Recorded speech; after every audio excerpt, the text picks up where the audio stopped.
প্রিয় নবী সাল্লাল্লাহু আলাইহি ওয়াসাল্লাম বললেন, সকালবেলা ফজরের 2 রাকাত সুন্নত নামাজ পড়তে যতটুকু সময় লাগে ইমানদার মানুষদের জন্য ওই 50,000 বছরের মতো লম্বা দিনটা ওই 2 রাকাত ফজরের সুন্নত নামাজ পড়ার সময়ের মতো মনে হবে।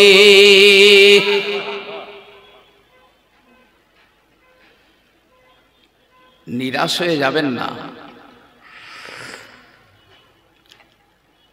এখনো আল্লাহর কথা একটু স্মরণ করেন, মনে করেন। নবী বলছে সেই জাহান্নামে যাবে কে, যে আমি নবী আমাকে অস্বীকার করে, সেই জাহান্নামে যাবে। সাহাবারা বললেন, হুজুর কারা আপনাকে অস্বীকার করে? নবীজি বলছেন, আমি যে শরীয়ত এনেছি সেই শরীয়তটা যারা মেনে নেয়নি, সেই শরিয়াত অনুযায়ী যারা চলিনি, তারা আমি নবী আমাকেই অস্বীকার করলো, আমি রাসূল আমাকেই অস্বীকার করলো তারা।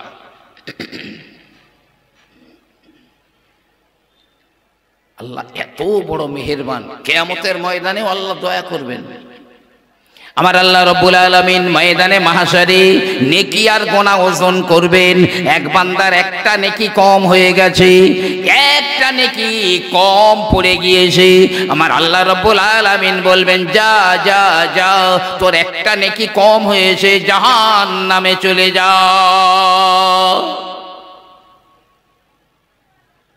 আল্লাহ একটা নেকি কম বলে, হ্যাঁ একটা নেকি হলে তুই জান্নাতে যেতে পারবি। তো আমার ছেলে মেয়ে, মা বাপ, ভাই বোন, বিবি বাচ্চা, কত আপনজন যাদের জন্য মাথার ঘাম পায়ে ফেলেছি, আমি গায়ের রক্ত পানি করে দিয়েছি, আল্লাহ একটু সুযোগ দাও, ওদের কাছে গেলে নিশ্চয়ই কেউ না কেউ আমার একটা নেকি দিয়ে দেবে। ঠিক আছে যাও, একটা নেকি আনতে পারলে হবে। মায়ের কাছে গেছে, বাপের কাছে গেছে, মা বাপ বলছে দুনিয়ায় আমার সন্তান ছিল না, বেরো এখান থেকে। ছেলে বলছে এটা হাসরের ময়দান, এখানে লাভ হবে না, দুনিয়ায় আমার বাপ ছিল আমি জানি না, এখান থেকে ভাগো। বিবি বলবে আমার বিয়ে হয়নি তো স্বামী কোথায়, সব অস্বীকার করবে, সব অস্বীকার করবে। লোকটা কাঁদতে কাঁদতে চলে আসবে, হায় রে যাদের জন্য আমি রাত দিন জ্ঞান করি না, এমন এমন সম্পদ তাদের রেখে এসেছি, আজ আমার একটা নেকি কেউ দিল না। বরং আমার আল্লাহ পাক বললেন, ইয়াউমা ইয়াফিরুল মারউ, প্রত্যেক জনা তাকে দেখিয়ে দেখে দেখে পালিয়ে যাবে। ওই আমার বাপ আসে একটা না নেকি চায়, ওই আমার স্বামী আসে একটা না নেকি চায়, ওই আমার মা আসে, আমার সন্তান আসে না একটা নেকি চায়, দৌড়ে দৌড়ে পালিয়ে যাবে। কানতে কানতে ফিরে যাচ্ছে লোকটা, একটা নেকি দিল না।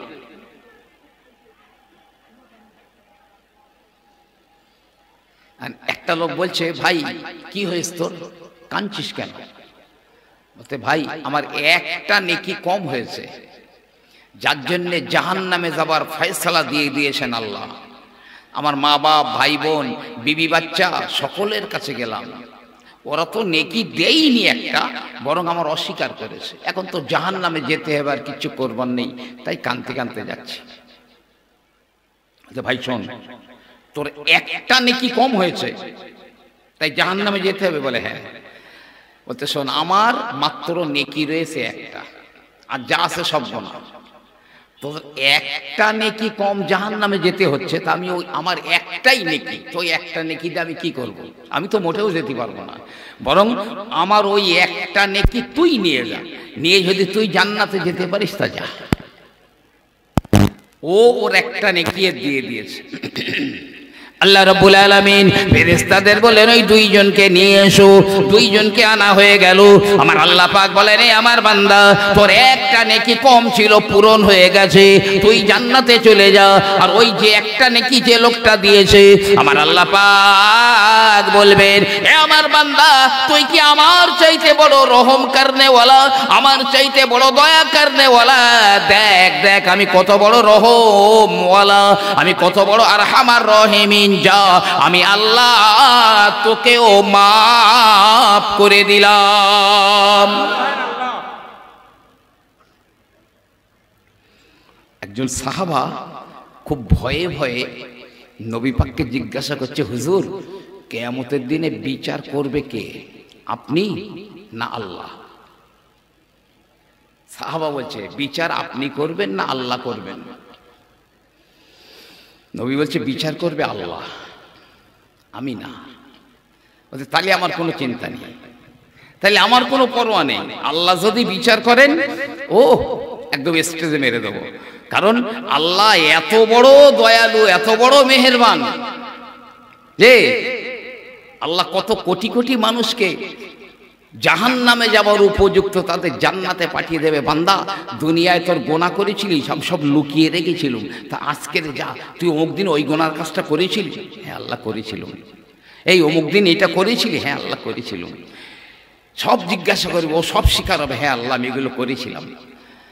আল্লাহ পাক বলছে, এই শোন, আমি সব গোনা দুনিয়ায় যেরকম চেপে রেখেছিলাম, আজকেরও চেপে দিলাম, যা তুই আস্তে আস্তে আমার জান্নাতের মধ্যে চলে যা। বলুন না সুবহানাল্লাহ। আল্লাহ মানুষকে জাহান্নামে পোড়াতে চান না। যদি ইচ্ছা করে আমরা জাহান্নামে যাই, চলে যা। কিয়ামতের ময়দানে আমার আল্লাহ রাব্বুল আলামিন দুইজন মানুষকে জাহান্নামে যাবার অনুমতি দেবেন। যা যা যা, তোরা দুইজনা জাহান্নামে চলে যা। তো একজনা প্রাণপণ দৌড়াচ্ছে, একদম এত জোরে দৌড়াচ্ছে জাহান্নামের দিকে, তীর গতিতে দৌড়াচ্ছে। আর একজনা 2-4 পা যাচ্ছে আর একবার পেছনে তাকাচ্ছে, আবার 2-4 পা যায় আবার পেছনে তাকায়। আল্লাহ বলছে, এই দুটোরই ধরে আন। দুজন কেনেছে, এই তোরে তো জাহান্নামে যেতে বলেছি, তো তুই অত জোরে দৌড়াচ্ছিস কেন? আল্লাহ, দুনিয়ায় তো তোমার নাফরমানি করেছি, আজকের আবার তুমি আমার বলেছো জাহান্নামে যাই, এখানে যদি আবার তোমার হুকুমের নাফরমানি করি, না জানি ওর চাইতে আরো কত বেশি শাস্তি হবে, তাই অত জোরে দৌড়াচ্ছি। এই তুই 2-4 পা যাস আর পেছনে ফিরে তাকাস কেন? আল্লাহ, দুনিয়াতে শুনেছিলাম তুমি সমস্ত দয়াকারীদের উপরের দয়াকারী, তোমার দয়া অনেক বেশি, কিন্তু এখানে এসে দেখছি তো উল্টো। তুমি তো আমার জাহান্নামে যেতে বলেছো, এখানে এসে দেখছি পুরো উল্টো। তাই 2-4 পা যাই আর মনে মনে হয় আল্লাহ এবার আমার ডাকলেই তো যেতে হবে না, ফিরে আয়। আবার 2-4 পা যাই, আবার একটু পেছনে তাকাই, মনে হয় আল্লাহ আমার ডেকে এবার জান্নাতে দেবে। আমার আল্লাহ রাব্বুল আলামিন তিনি বলবেন, হে আমার বান্দা, নিশ্চয়ই নিশ্চয়ই আমি আল্লাহ আরহামুর রাহিমিন, যা যা যা, আমি আল্লাহ তোদের দুজনকেই মাফ করে দিলাম। আমার আল্লাহ রাব্বুল আলামিন কোরআনুল কারীমের ভিতরে বললেন, নাব্বি ইবাদি আন্নী আনাল গফুরুর রহিম। হে আমার নবী, মানুষকে আপনি বলে দিন, সংবাদ দিয়ে দিন, আমার আল্লাহ গফুরুন মানে ক্ষমাশীল, রহিমুন মানে বড় দয়ালু। তবে এটাও যেন মনে রাখি, ওয়া আন্না আযাবি হুয়াল আযাবুল আলীম, তবে আমার আল্লাহর আযাবও কিন্তু অনেক কঠিন। যত বড় পাপ করেছেন সব মাফ হয়ে যাবে, একটা পাপ মাফ হবে না, একটা গোনা মাফ হবে না।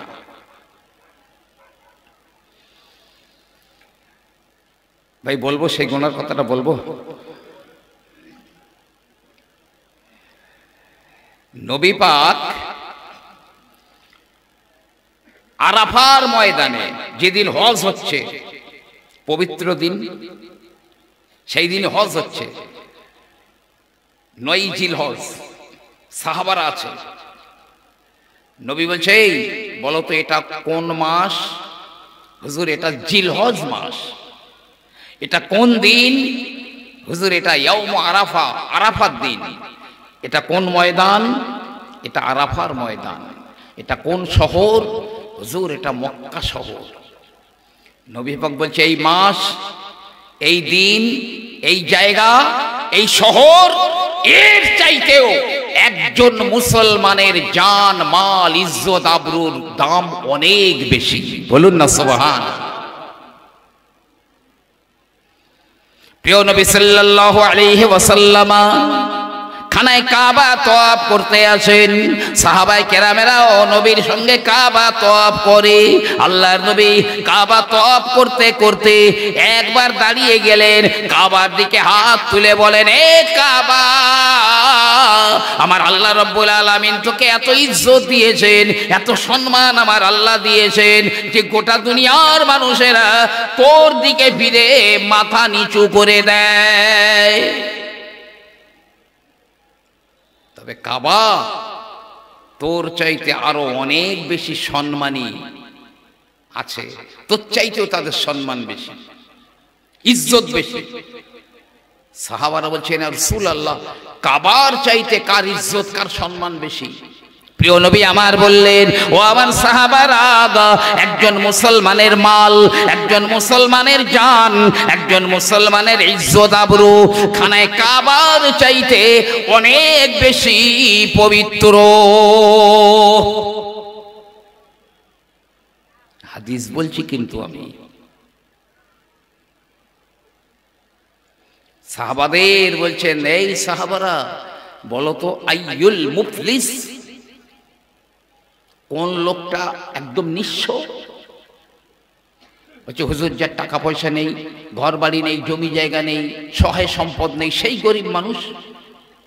প্রিয় নবী আমার বললেন, লা লা লা ইয়া সাহাবী, হে আমার সাহাবারা, ওই লোকটা গরিব মানুষ নয়। ক্বালু আল্লাহু ওয়া রাসূলুহু আ'লাম। সাহাবায়ে কেরামেরা বললেন, তাহলে আল্লাহ এবং আল্লাহর রাসূল ভালো জানেন। আমার রাসূলুল্লাহ বললেন, ও আমার সাহাবারা, দুনিয়াতে কোনো মানুষ হজ করে, উমরা করে, আপনার কিনা জিকির করে, নামাজ পড়ে, দান করে, এটা করে, ওটা করে পাহাড় পরিমাণ নেকি নিয়ে কিয়ামতের ময়দানে উঠেছে। কিয়ামতের দিনে মিজানের পাল্লায় গুনার নেকি ওজন হয়ে গেল, ওর নেকির পাল্লা ঝুলে গিয়েছে, গুনার পাল্লা অনেক হালকা হয়ে গিয়েছে। আমার আল্লাহ পাক বললেন, যা যা আমার এই বান্দাকে আমার জান্নাতে নিয়ে যা। ফেরেশতারা সসম্মানে ওই লোকটাকে জান্নাতে নিয়ে যাচ্ছে। একদল লোক পেছন থেকে ডাকবে, আল্লাহ ওই লোকটাকে একটু দাঁড়াতে বলেন, যাকে জান্নাতের ফয়সালা দিয়েছেন ওর বিরুদ্ধে আমাদের কিছু অভিযোগ রয়েছে। এই ফেরেশতারা ওকে ধরে আনে, চলে এলে, কি অভিযোগ? নবীজি বলছে, কেউ যদি বলে, আল্লাহ ওই লোকটা বিনা অপরাধে আমার চোখ রাঙিয়েছিল, কি আমার গাল দিয়েছিল একটা, কি একটা চড়া কথা বলেছিল, কি আমার মনে একটু ব্যথা দিয়েছিল, আল্লাহ বলবেন, দেখ এটা হাসরের ময়দান, তার বিনিময়ে আজ তুই কি চাস? তোর গাল দিয়েছিল, কি মনে ব্যথা দিয়েছিল, মনে কষ্ট দিয়েছিল, কি একটা চড় মেরেছিল, কি চাস? ওই লোকটা যদি বলে, আল্লাহ ওর ওই পাহাড় পরিমাণ নেকি আমি সব নিয়ে নিতে চাই, আল্লাহ ওকে দিয়ে দেবেন, জানিয়ে যা। ও থাকলো কি? আর ওরা থাকলো কি? বোন এসে বলবে, হে আমার আল্লাহ, এ হলো আমার ভাই, আমার ফারাজ ফাঁকি দিয়েছিল। আল্লাহ পাক বলবেন, হে আমার বান্দি, দুনিয়াতে যে পরিমাণ তোর হক ফাঁকি দিয়েছে, তোর ভাইয়ের পাহাড় পরিমাণ নেকি রয়েছে, নেকি থেকে ওই পরিমাণ তুই নেকি নিয়ে চলে যা। ভাইপো বলবে, আল্লাহ এ আমার চাচা, এ আমার সম্পত্তি ফাঁকি দিয়েছিল আল্লাহ। আল্লাহ বলবেন, যতটা ফাঁকি দিয়েছিল ওর নেকি থেকে ততটা নিয়ে চলে যা। বিবি বলবে, আল্লাহ আমার দেনমোহর পরিশোধ করেনি, চাইতে গেলে মেজাজ দেখাতো, যা ওখান থেকে নিয়ে যা। এমনকি 1 চামচ কারোর বাড়ি থেকে লবণ ধার করে এনেছেন, বুবু 1 চামচ লবণ দাও, দিয়ে দেবো, দেইনি, আল্লাহর মনে করিয়ে দেবে। এই তোর 1 চামচ লবণ নিয়ে দেইনি। ও বলবে আল্লাহ ওই আমার 1 চামচ লবণ নিয়ে দেয়নি। আল্লাহ বলবে ওই পরিমাণ নেকি নিয়ে যা। পাওনাদাররা ওর নেকি নিতে নিতে নিতে সব নেকি শেষ, কিন্তু পাওনাদার এখন বহু রয়েছে, বহু পাওনাদার। আমার আল্লাহ রাব্বুল আলামিন বলবেন, হে আমার বান্দা, হে আমার বান্দিগি, ওর সব নেকি তো শেষ হয়ে গেল, এখন তোদের আর আমি কি দেব? এক কাজ কর, তোদের যে পরিমাণ হক ফাঁকি দিয়েছিল ওই পরিমাণ তোদের গোনাগুলো ওর ঘাড়ের উপরে চাপিয়ে দে। পাওনাদারদের গোনাগুলো ওর ঘাড়ে চাপাতে চাপাতে চাপাতে পাহাড় পরিমাণ গুনাহ জমে যাবে। আমার আল্লাহ পাক বলবেন, ইযহাব আবদি ইলান নার, আমার এই বান্দাকে এখন জাহান্নামে নিয়ে যা।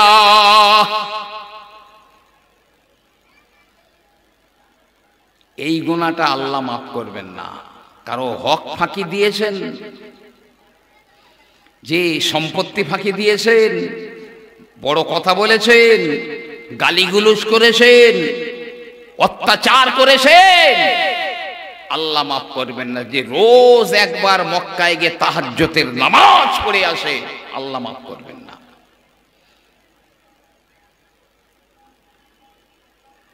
যার কাছে অন্যায় করেছো, যার হক মেরেছো, তার কাছে তার হাতে পায়ে ধরে ক্ষমা চাও। তাশাজারা আবা যাররিন বিলালান, একদিন হযরতে আবু যার গেফারি রাদিয়াল্লাহু তাআলা আনহু তিনি কিছু মানুষের সঙ্গে কথা বলেন। হযরতে বেলাল রাদিয়াল্লাহু তাআলা আনহু হাবশী গোলাম বিলাল, ওখানে গিয়ে তিনি একটু নাক গলাতে চাইলেন। হযরতে আবু যার বেলালকে ঠেলে দিয়ে বলেন, এ বেলাল, তুমি কালো মানুষ, কি বোঝো? সরো, তুমি কি বোঝো? যাও। হযরতে বেলাল মনে খুব দুঃখ পেলেন, খুব দুঃখ পেয়েছেন।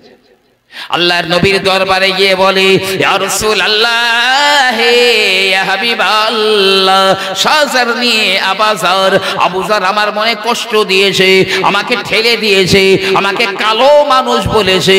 ইয়া রাসূলুল্লাহ, আমি মনে বড় কষ্ট পেয়েছি।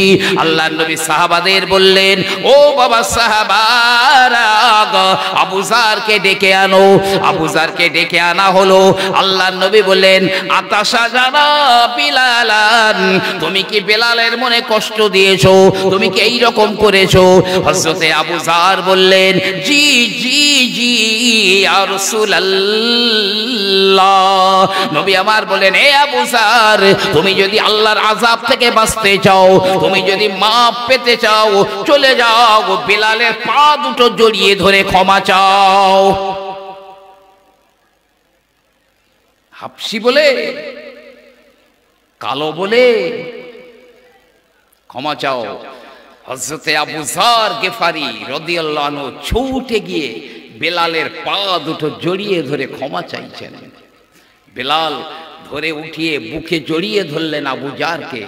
জি, বেলাল কাঁদে, আবু যারও কাঁদে। আল্লাহর নবী আল্লাহর হাবিব বললেন, এ বাবা আবু যার, বেলাল যদি তোমাকে ক্ষমা না করে দিত, তাহলে তোমার নেকিগুলো কিয়ামতের ময়দানে বিক্রি হয়ে যেত, আল্লাহর আযাব থেকে রেহাই পেতে না।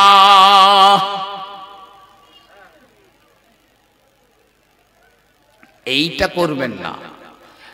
অন্য গুনাহ আছে, কিন্তু হক্কুল ইবাদের দিকটা অবশ্যই খেয়াল রাখবেন। হক্কুল ইবাদ, আমার নবীজি পর্যন্ত, কখনো হয়তো বা আমার কাছে শুনবেন, আমার নবীজি পর্যন্ত সাহাবাদের কাছে ব্যাপারটা বলেছেন। আমি সুন্দর করে বলছি যে তার আগে একবার একটু মহব্বত, একদম নিজের অন্তর, মন, দিল, কলিজা, দেহটা এখানে রেখে কলিজাটা মদিনার সবুজ গম্বুজের নিচে ঢুকিয়ে দিয়ে একবার মহব্বতে দরুদ আল্লাহুম্মা সাল্লি আলা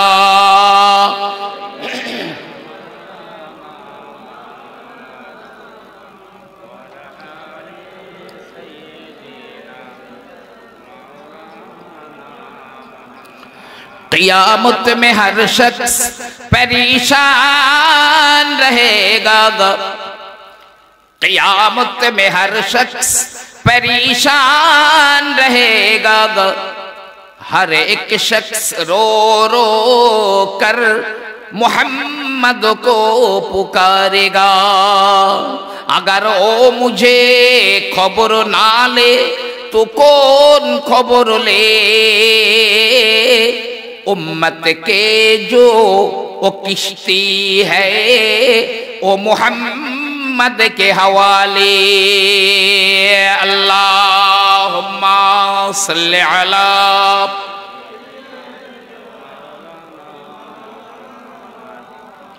व अला आले सय्यिदिना।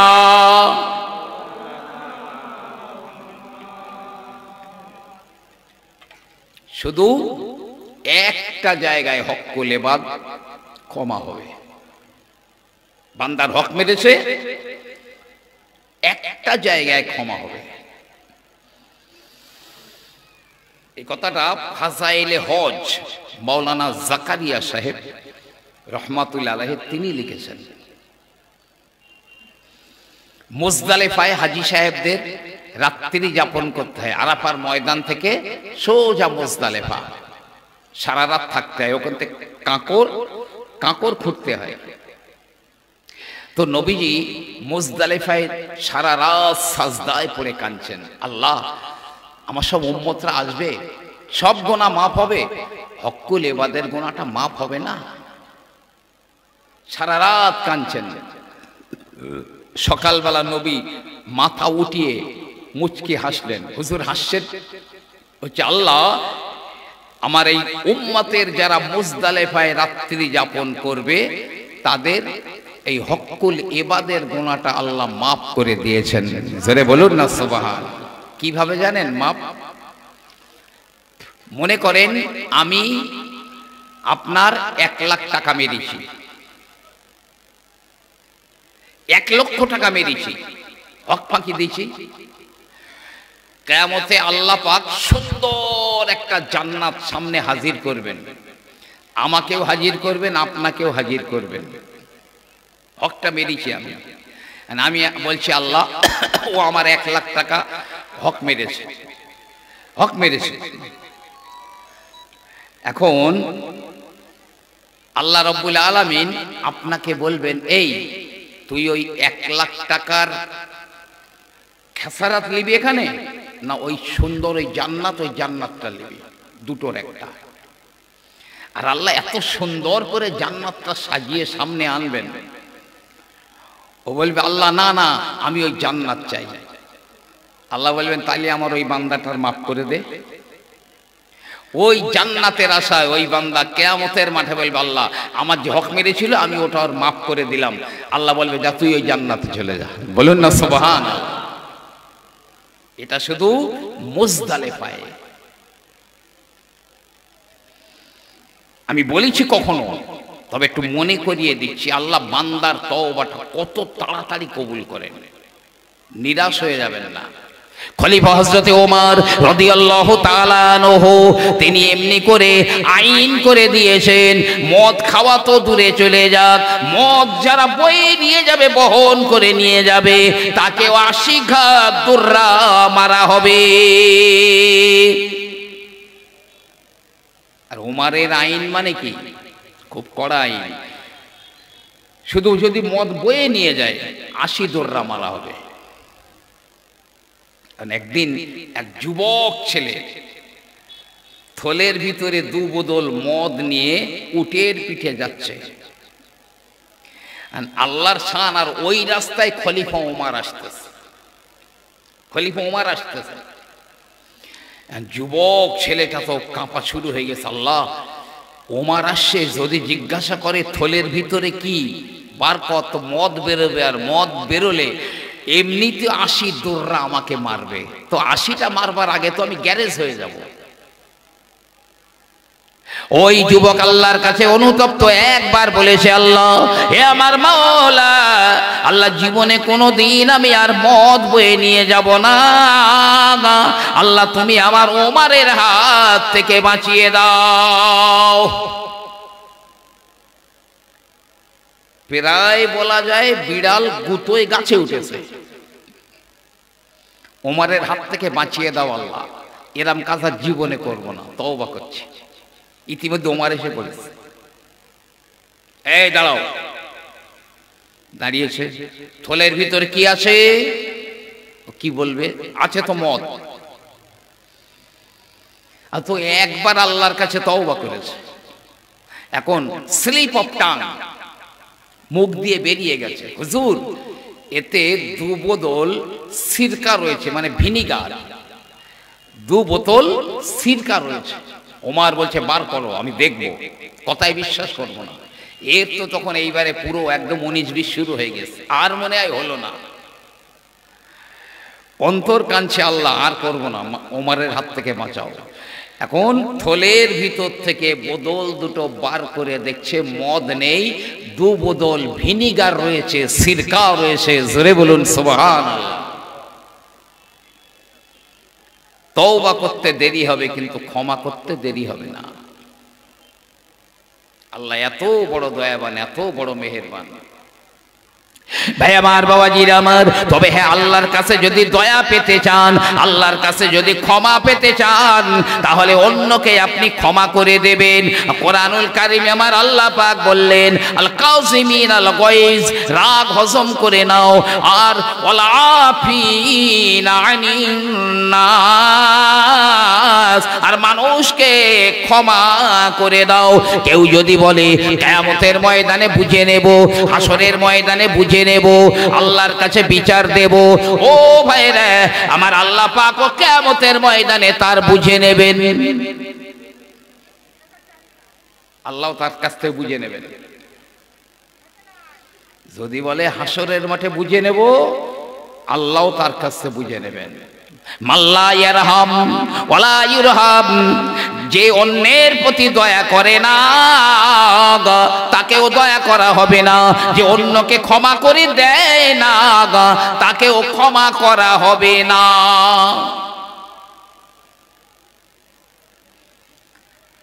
প্রিয় নবী আমার বললেন, ইরহামু মান ফিল আরদে, জমিনে যা রয়েছে তাদের প্রতি তুমি দয়া করো গো। ইয়ারহামুকুম মান ফিস সামা, আসমানে যিনি আছেন মানে আমার আল্লাহ পাক তোমাদের ক্ষমা করে দেবেন। আমার ভাইরা, কুকুর হোক না কেন, একটা বিড়াল হোক না কেন, কোন জীবজন্তু হোক না কেন, যেই হোক না কেন গো, আপনি যদি তার প্রতি দয়া করেন, আমার আল্লাহ পাক অবশ্যই আপনার প্রতি দয়া করবেন।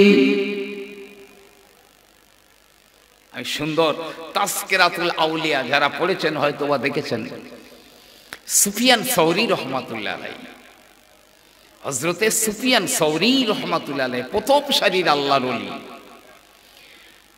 তার মনটা খুব নরম ছিল, খুব রহম দিলি ছিল।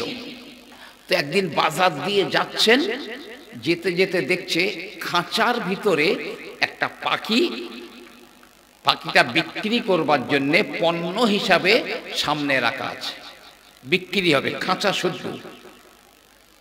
আর পাখিটা খাঁচার ভিতরে বার হবার জন্য ছটফট ছটফট করছে ওর ভিতরে। হযরতে সুফিয়ান সৌরি রহমাতুল্লাহ আলাইহি নিজের কাটির টাকা দিয়ে ওই পাখিটা কিনে নিয়েছেন, খাঁচাটা নিয়ে নিলেন, টাকা মিটিয়ে দিয়েছেন।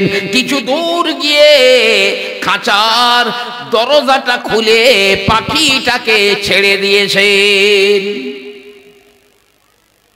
প্রায় করতেন বাচ্চা কাচ্চাদের কাছ থেকে ওই রকম পাখি যারা ধরতো, ওদের পয়সা দিয়ে পাখিটা নিয়ে ছেড়ে দিতেন, এরকম করতেন। তো পাখিটা গিয়ে ডালে গিয়ে বসলো, সুফিয়ান সৌরির দিকে একভাবে দেখছেন। সুফিয়ান সৌরি যখন নামাজ পড়তেন, পাখিটা কোনো উপরে বসে এক দৃষ্টি তাকিয়ে থাকতো।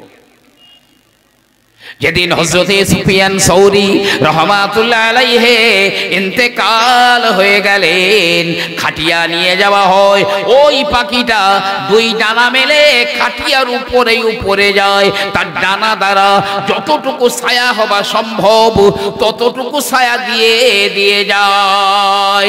জানাজার নামাজে দাঁড়িয়ে যায়, পাখিটা দূরে গিয়ে বসে পড়ে। আমার ভাইয়েরা, জানাজা হয়ে গেল, কবরে দাফন করা হয়ে গেল, সব কবর ছেড়ে চলে এলো। আর ওই পাখিটা কবরের উপরে গড়াগড়ি দিয়ে মানুষ যেমন তার আপনজনের বিরহে কান্নাকাটি করে, ওই পাখিটা সুফিয়ান সৌরির কবরের উপরে গড়াগড়ি দিয়ে কাঁদে। কবরের ভিতর থেকে আওয়াজ এলো, হে আল্লাহর বান্দারা, আমি একটা পাখির উপরে দয়া করেছিলাম, আমি একটা আল্লাহর সৃষ্টি পাখির উপরে দয়া করেছিলাম, এই কারণে আমার আল্লাহ পাক আমার উপরেও দয়া করেছেন। যে ঈমানদার মহিলা একটা বিড়ালকে বেঁধে রেখে খেতে দেয়নি, মারা গিয়েছিল, অনেক আমল ছিল, কিন্তু ওই মহিলা জাহান্নামী হয়ে গেল। আর এক পতিতা বেশ্যা পথ দিয়ে যাচ্ছে, একটা কুকুর কুয়ার ধারে ঢুকছে, জিভ বেরিয়ে গেছে পানির জন্যে, নিজের পায়ের মোজা খুলে ওড়না বেঁধে কুয়া থেকে পানি তুলে ওই কুকুরটাকে পান করিয়েছে। আল্লাহ ওই পতিতা মহিলাকে ক্ষমা করে তার জান্নাত নসিব করে দিয়েছেন। সুবহানাল্লাহ। অন্যের প্রতি দয়া করো, আল্লাহ তোমার প্রতি দয়া করবেন, একদম 100% সত্য কথা। কখনো আমি বলে থাকবো, ও আমার ভাইরা, আল্লাহর নবী মসজিদে নববী শরীফে সাহাবাদের নিয়ে আলোচনা করেন, ওয়াজ করেন। এমন সময় আমার রাসূলুল্লাহ বললেন, ও বাবা সাহাবারা, এক্ষুনি মসজিদে নববীতে একটা লোক আসবে, ওই লোকটা জান্নাতি। কিছুক্ষণ পরে দেখা গেল একটা সাধারণ মানুষ, মদিনায় বাড়ি, মসজিদে ঢুকেছে, সবাই দেখছে। সেদিন চলে গেল। পরের দিনে নবী পাক বলছে, এক্ষুনি একটা লোক আসবে, লোকটা জান্নাতি। দেখা গেল গত দিনে যে লোকটা এসেছিল সেই লোকটা এসেছে। তৃতীয় দিনে আল্লাহ নবী বললেন, ও সাহাবারা, এক্ষুনি মসজিদে নববীতে একজন লোক আসবে, ওই লোকটা জান্নাতি। দেখা গেল সেই লোকটাই এলো। 3 দিন নবী পাককে জান্নাতি বলেছেন।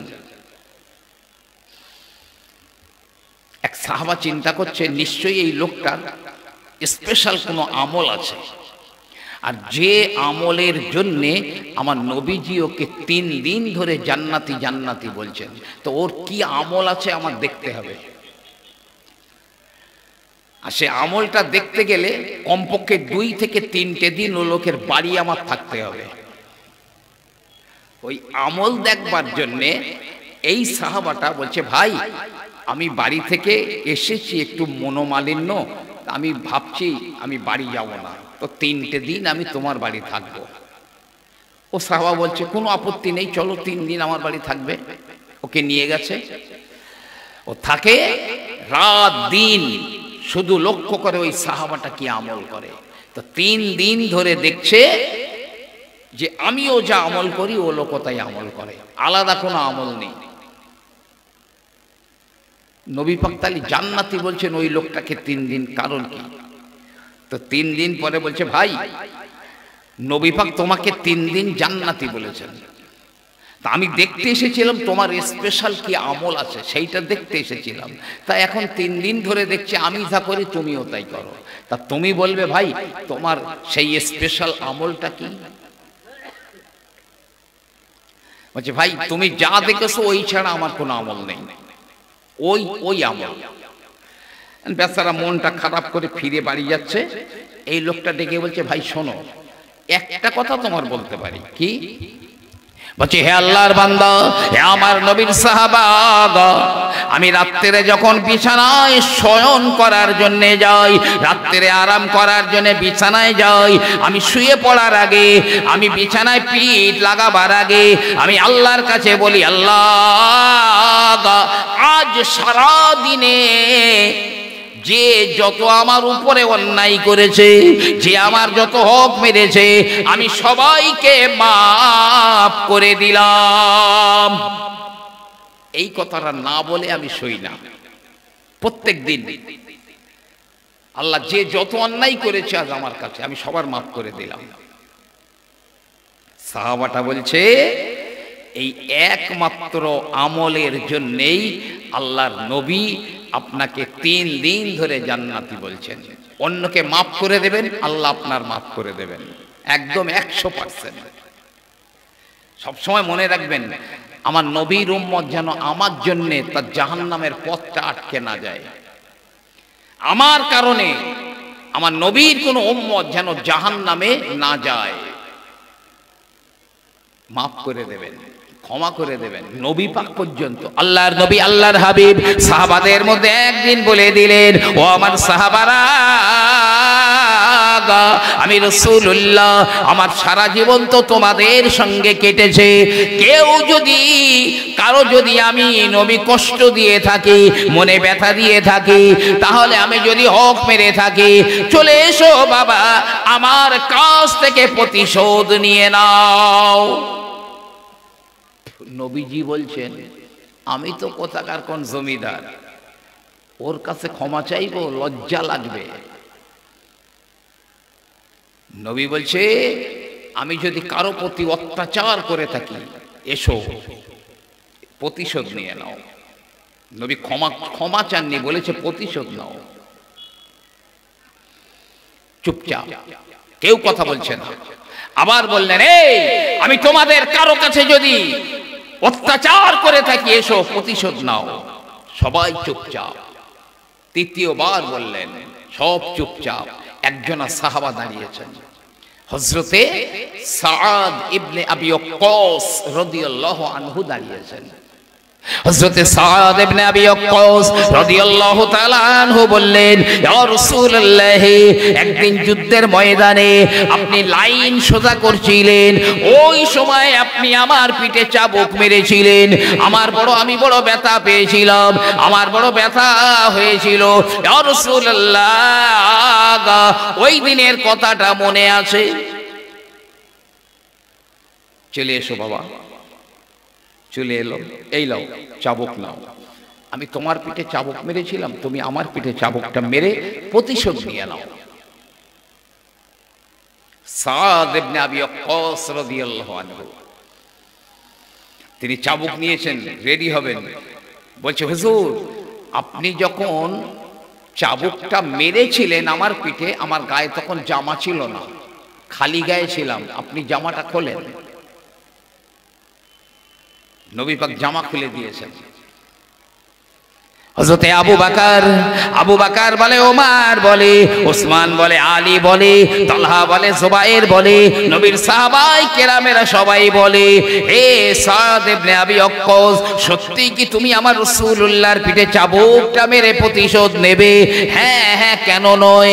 আল্লাহর নবী আমার পিঠে চাবুক মেরেছিলেন, আমি বড় ব্যথা পেয়েছিলাম, নবী প্রতিশোধ নিতে বলেছেন, তাই তো নিচ্ছি, কেন মারব না? বলছে, শোনো, তোমার খোদার কসম দিয়ে বলছি, আমার নবীর পিঠে মেরো না, চাবুকটা আমার পিঠে মেরে নাও, একটা ছাড়া 10টা মেরে নাও, আমার নবীর পিঠে মেরো না। যে না, আপনারা তো আমার পিঠে চাবুক মারেননি, মেরেছেন তো রসুল, আমি রসুলের কাছ থেকে প্রতিশোধ নিতে চাই। আম্মা জান ফাতেমা রাদিয়াল্লাহু তাআলা আনহা, খবর চলে গেছে তার কাছে। আম্মা জান ফাতেমা তার 2 বেটা হাসান আর হোসাইন কে বলে, এ হাসান, ওগো হোসাইন, চলে যাও, দুই ভাই পিঠ পেতে দাও, তোমার নানাজির গায়ে যেন চাবুকটা না মারে। হাসান এলো, হুসাইন এলো, এই সাদ ইবনে আবি ওয়াক্কাস, আমরা দুই ভাই রয়েছি হাসান আর হুসাইন, চাবুক আমাদের পিঠে মারো, আমার রাসূলের আমার নানাজির পিঠে যেন চাবুক মেরো না।